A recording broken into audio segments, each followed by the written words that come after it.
Olá, boa tarde, seja muito bem-vindo. E como aqui na HIT a notícia não para, eu estou de volta para trazer para você os destaques do Brasil e do mundo desta terça-feira. E os paulistanos continuam enfrentando problemas para tentar chegar ao trabalho. Na verdade, eu acho que essas pessoas todas já desistiram de tentar chegar ao trabalho, estão tentando retornar para casa por conta da greve nos transportes públicos. O Tribunal Regional do Trabalho determinou a manutenção dos serviços em transporte em 100% nos horários de pico e 80% nos demais períodos. Os sindicatos dos metroviários e dos ferroviários estão em greve unificada desde as 0 hora desta terça-feira. Apesar da paralisação, algumas linhas estão em funcionamento. Do metrô, a linha 4 amarela de Vila Sônia até a Luz e a linha 5 lilás, de Capão Redondo até a Chácara Clabim. Do trem, linhas 8, Diamante, de Itapevi até Júlio Prestes, 7, Rubi, da Luz até Caieiras, linha 9, Esmeralda, de Osasco até Bruno Covas Mendes, Vila Natal, e linha 11, Coral, da Luz até Guaianazes. Por causa da paralisação, o rodízio de veículos foi suspenso pela Prefeitura de São Paulo, que ainda determinou que toda a frota de ônibus esteja rodando durante todo o dia, e ampliou o itinerário ou reforçou as frotas de algumas linhas municipais de ônibus. O Tribunal Regional do Trabalho da 2ª Região determinou a manutenção dos serviços de transporte em 100% nos horários de pico e 80% nos demais horários. O governo de São Paulo afirmou que a greve do metrô, da CPTM e da Sabesp é ilegal e abusiva. A paralisação das categorias acontece para protestar contra as concessões, terceirizações e privatizações que foram propostas pelo governo estadual. E uma outra informação importante que vale a pena a gente falar é que as escolas da rede estadual foram suspensas, mas as escolas da rede municipal continuam funcionando normalmente.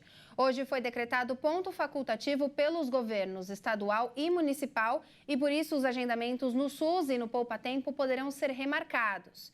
E por causa da paralisação, o rodízio municipal de veículos foi suspenso e isso teve muito reflexo aí pela manhã, que foram registrados mais de 600 quilômetros de lentidão na capital. É importante dizer que as faixas de ônibus não estão liberadas para os carros. Uma alternativa para muita gente tem sido os carros de aplicativo, mas a informação é de que alguns passageiros estão tendo muita dificuldade de ter esse acesso a esse carro de aplicativo e tem também um valor muito mais alto, chegando até o dobro do valor normal em alguns trechos. Os táxis podem ser também uma opção, porque eles não têm uma tarifa dinâmica, portanto, o preço não sobe. E lembrando que alguns funcionários da Sabesp também paralisaram, mas a empresa anunciou que, apesar da greve, o sistema de abastecimento, coleta e tratamento de água seguem operando normalmente. E para falar sobre isso, o deputado Davi Soares manifestou a sua opinião contrária à privatização da Companhia de Saneamento Básico do Estado de São Paulo, a Sabesp.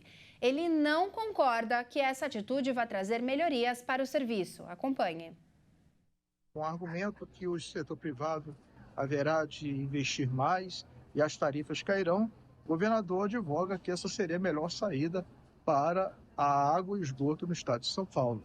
Porém, as experiências em grandes cidades, mundo afora, desde os Estados Unidos, a Alemanha, que é mais que já advoga a privatização, mas, por outro lado, no seu país está reestatizando, mostra que a realidade não é como eles advogam. No Rio de Janeiro, há pouco tempo, foi feita a privatização da SEDAI e não trouxe nem a melhoria, muito menos a diminuição das contas de água. Pelo contrário, mais do que dobraram os custos da água e do esgoto. Portanto, venho aqui expor minha opinião contrária, não é necessário. A Sabesp hoje é uma empresa superavitária, tem condições de investimento e não entendo a sanha do governo estadual a fim de privatizar um serviço tão bem feito quanto é da Sabesp. E ao longo da nossa programação aqui, durante todo o dia na HIT, você vai acompanhar como está a situação da greve, como que vai ser a volta para casa. Os ministros do Supremo Tribunal Federal, Nunes Marques, suspendeu a decisão da CPMI que quebrou os sigilos de ex-chefe da Polícia Rodoviária Federal. A comissão teve acesso a dados bancários, fiscal e telefônico de Silvinei Vasques. Nunes Marques afirmou que o embasamento usado pelos congressistas para amparar a decisão de quebra de sigilo de Silvinei Vasques é genérico e amplo.